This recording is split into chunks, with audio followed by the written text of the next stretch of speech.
October 13, 2013, I had hip surgery. I had a torn labrum with a rim trimming for acetabular impingement. So pretty much what that is the labrum, this band, tore on my hip, and they had to go in, and the reason why it tore was not due to anything sudden or major injury. It was actually due to overuse. So a lot of it was based on my hip structure, two things being hypermobility, but also the fact that the inside of your hip socket is supposed to be nice and hollow. I had an overgrowth in mine, so they had to go in.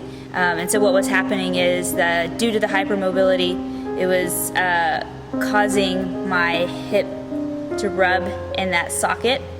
And so what happened is it eventually wore down. So instead of being a nice clean tear, it was kind of a frayed tear. And so they went in and they shaved the inside part of the bone so that once they sewed the labrum back together, it would not happen again.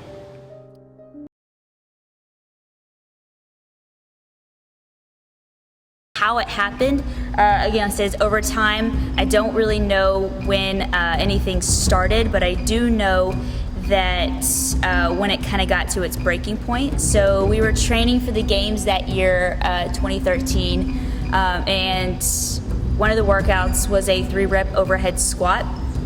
And in that workout, we hadn't done a whole lot of overhead squatting, and so the first time it came up, we went in and we tested, hit our 3-rep.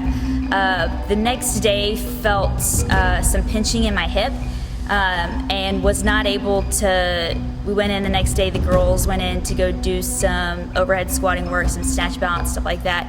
And I was having a hard time getting out of the bottom of my squat. So going into the squat was fine. A lot of my pain was that when I would try to stand up out of the squat, I couldn't. So managed to make it through regionals, was only 5 pounds off of my goal at regionals, so hadn't done a whole lot of squatting, kind of tried to baby it a little bit. Really the squatting was the only thing at that point that was really bothering it. So made it through that workout, only 5 pounds off of my original goal going in. So worked out. I knew that once I got through the overhead squats, the rest of the weekend was going to be fine. That year we finished 4th, so we didn't qualify. So season was over. Decided that I was going to take a couple weeks off and see if that helped. So after a while, I felt like maybe I was good enough to try to start squatting, and went to the gym. Loaded up the bar, kind of warmed up into it, tried to squat, no go. So at that point, I decided to go in. I went and saw a friend of mine, CP. She's a physical therapist, and she looked at it, and she was like, I definitely think that, you know, it's time for you to go get an MRI. So I went, got an MRI, and I went and saw Dr. John McDonald. And he looked at my MRI. He's like, there's an absolute, he's like, it's frayed, but he's like, there's a tear down to the bone, and I can actually see the cause of it. He did an x-ray of my hip and could see that the acetabular, where it caused the acetabular impingement. So from there, I went in, I saw him on a Thursday and had surgery that following Tuesday.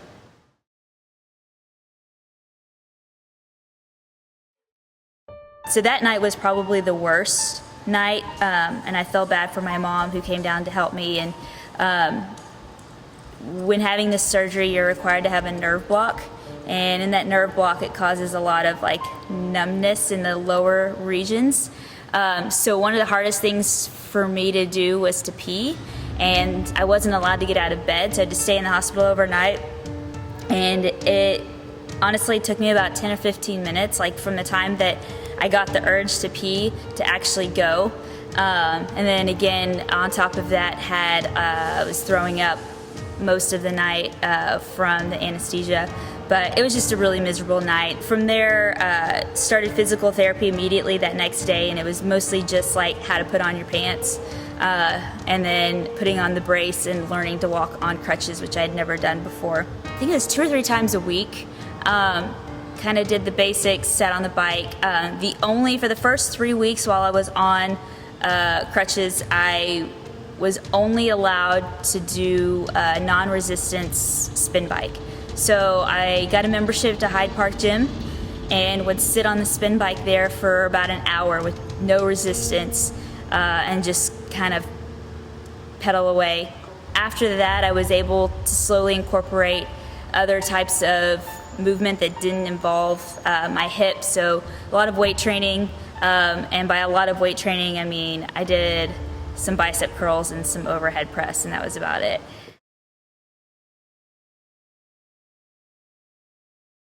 About 3 months later, so I had surgery in October. End of January, I was released to do full activity. I had easing into things very slowly by my standards, but probably not slow enough to doctor's standards or maybe even the advice that I would give somebody else. So looking back, I probably would have moved a little bit slower through my recovery process. I think I kind of rushed through the process because me being the person that I am, was ready to get back to training, and the season was just starting. So in February was the start of the Open, and I thought that I could train. My goal was to try to qualify on a team for regionals in 2014. So started getting back into training, signed up for the Open. Biggest mistake was I did every single workout twice because I knew that I had to get a decent score. So I would do the workouts on Friday or Saturday, and then I would do it again on Monday before I had to submit scores. So 14.3 is where I had my oh shit moment. Deadlifts being a pretty hard movement, plus box jumps on my hip being only 4 months out of surgery, probably not the smartest decision. Did that workout twice.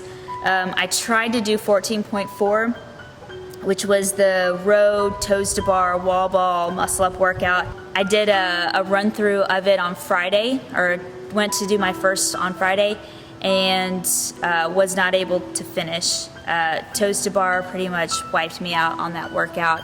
I sat with Michael and Jonathan, and I just told them that I couldn't do it anymore and I was done. And it took a little while to process, because as an athlete, like, that's the last thing you want to do is to quit or to admit that maybe, to me it was I failed. But the biggest thing I think for me was just I started something that I couldn't finish.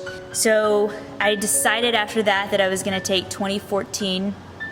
I took that year off completely. The team made it to the games, and it was awesome to be able to watch them and cheer them from the sides. Maybe about 6 to 8 months in, my numbers started to come back. And then from there, I started hitting PRs on pretty much most of my movements. So just the fact that I had a healthy hip again, I was set back for almost a year. But in the long run, I would have to say that it was worth it, because not just from an athletic standpoint and being healthy, but if I wouldn't have had the surgery, I wouldn't be kind of where I am today. I wouldn't be able to train. I wouldn't be able to do a lot of things. My daily life would probably be a little bit limited due to aches and pains that I was having from my hip. But now I can honestly say I've PR'd snatch, clean, back squat, front squat.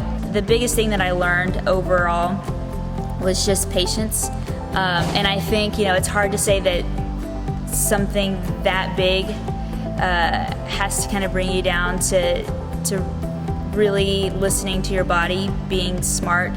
And I think that's one of the biggest part of being an athlete, is knowing when to pull back on the reins, when to call it quits, when to go seek further advice, help, or treatment. But again, patience was probably the biggest thing that I learned overall, because my patience has never been tested the way that it has, especially the first 3 weeks of having the surgery and being somebody that's used to being on their own, being very independent, and for 3 weeks of my life having to be the most dependent I've ever been on as an adult on anybody. So definitely some life lessons learned alongside some athletic lessons, but yeah, that's it.